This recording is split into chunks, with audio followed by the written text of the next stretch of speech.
자, 분위기 바꿔볼게요. 제목만 봐도 지금 섬뜩합니다. 하재근 평론가님.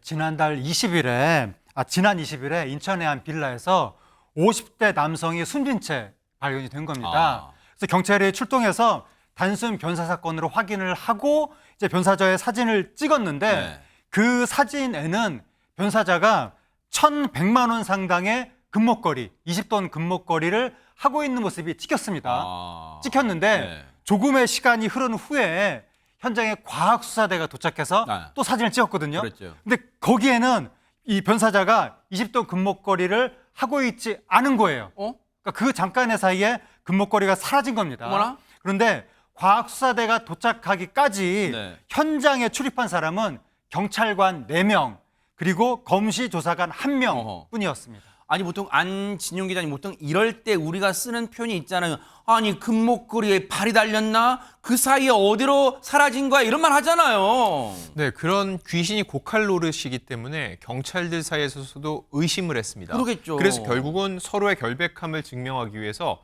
서로 몸수색까지 했다는 겁니다. 어머나. 근데도 나오지 않았습니다. 어머나. 그런데 이틀 뒤 한 남성이 자신이 가져갔다고 자수를 하게 된 겁니다. 어허? 그 남자의 정체는 바로 최진봉 교수님이 말씀해 주시겠습니다. 어머나 나 순간 놀랐어 진짜. 그 남성은 바로 최진봉 교수님이라 그래. 어머 깜짝 놀랐는데 최진봉 교수님이 너무 우리 안진용 기자님 방송을 진짜 아시는 거예요. 잘 알고 심장을 있네요. 쫄깃쫄깃 하시는데 맞습니다. 빨리 말씀해 주세요 그러면. 누구냐면 네. 경찰관이 아니었고, 왜냐하면 또 박성미 변호사 경찰 출신이잖아요. 그렇죠, 또 그렇죠. 긴장하고 네네. 있을 텐데 경찰관 아니었고요. 아니었고요. 검시조사관이었습니다. 어허! 검시조사관이 누구냐 궁금해하실 텐데 네. 검시조사관이라는 사람들은 시도경찰청 과학수사대나 형사과에 소속된 일반직 공무원이고요. 시신 검사를 통해 사인을 판명하고 수사를 지원하는 역할을 하는 사람을 검시조사관이라고 합니다.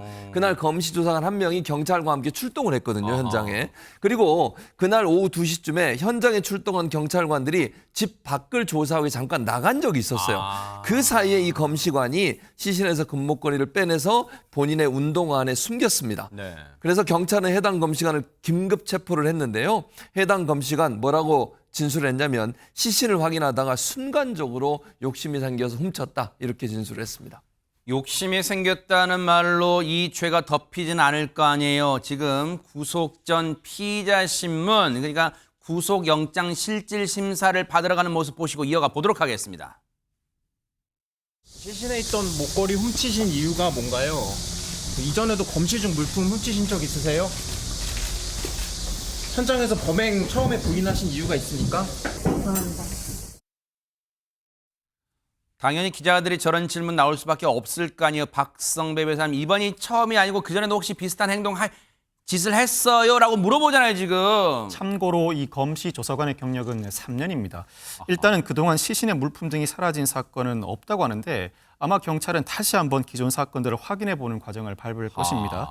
변사 현장 점검 과정에서 유류품도 모두 기재하게 되어 있어서 대조 과정에서 추가 사건이 발생할 여지도 있습니다.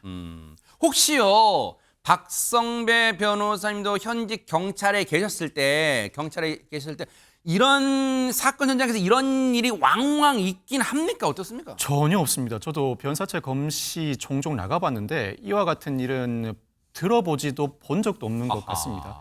처음 이 소식을 접했을 때 범인이 경찰이든 일반직 공무원인 검시조사관이든 파면, 해임 등의 징계는 불가피하다는 느낌이 왔습니다. 기본적으로 파면 대상이고 특히 형사처벌 대상인 범죄를 저질렀을 뿐만 아니라 그 대상이 사건 관계자의 물품을 절취했다.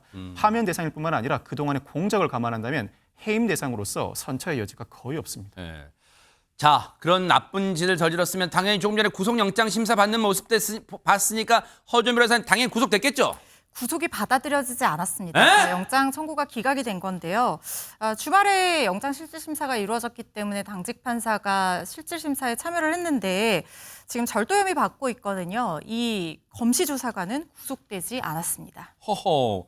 아니 왜 우리가 시청자분들 그러고 아니 왜 이런 나쁜 일을 저지르는데 왜 그럴 거 아니에요 지금? 이것이 상당히 이례적이고 좀 충격적인 범죄이기도 하고 특히 수사기관 입장에서는 암수범죄의 가능성이 있기 때문에 기존에 이 사람이 훔쳤던 물건에 대한 증거인멸의 우려 이런 것들을 걱정해서 구속영장 청구에 이르렀을 수 있다는 생각은 들지만 일단 네. 이 사람이 공무원이기 때문에 신분과 주거가 좀 안정이 되어 있다 이렇게 판단을 한 것 같고요. 특히 이 사람이 스스로 어쨌든 문제가 되니까 자수를 하러 갔고 집을 수색했더니 금목걸이라는 증거품이 발견이 됐습니다. 그러니까 이 사건에 한해서는 증거인멸의 우려가 일단 없는 상황인 거죠. 거기다가 근무 기간 동안 공식적으로나마 사라진 물품이 없는 상태인데다가 아마 지금은 뭐 직위해제 등으로 직무에서 배제가 된 상태일 겁니다. 그래서 재범의 우려도 없는 점들을 종합적으로 판단을 한 것 같고 특히 피해자 측에서 법적인 처벌까지 바라지 않는다 이렇게 얘기한 점이 고려가 돼서 구속이 되지는 않고 원칙대로 불구속 수사를 하고 있는 상황으로 보입니다. 구속이 안 된 것과 죄가 없는 건 다른 거예요. 앞으로 반성하면서 일단 재판 잘 받길 바라겠습니다.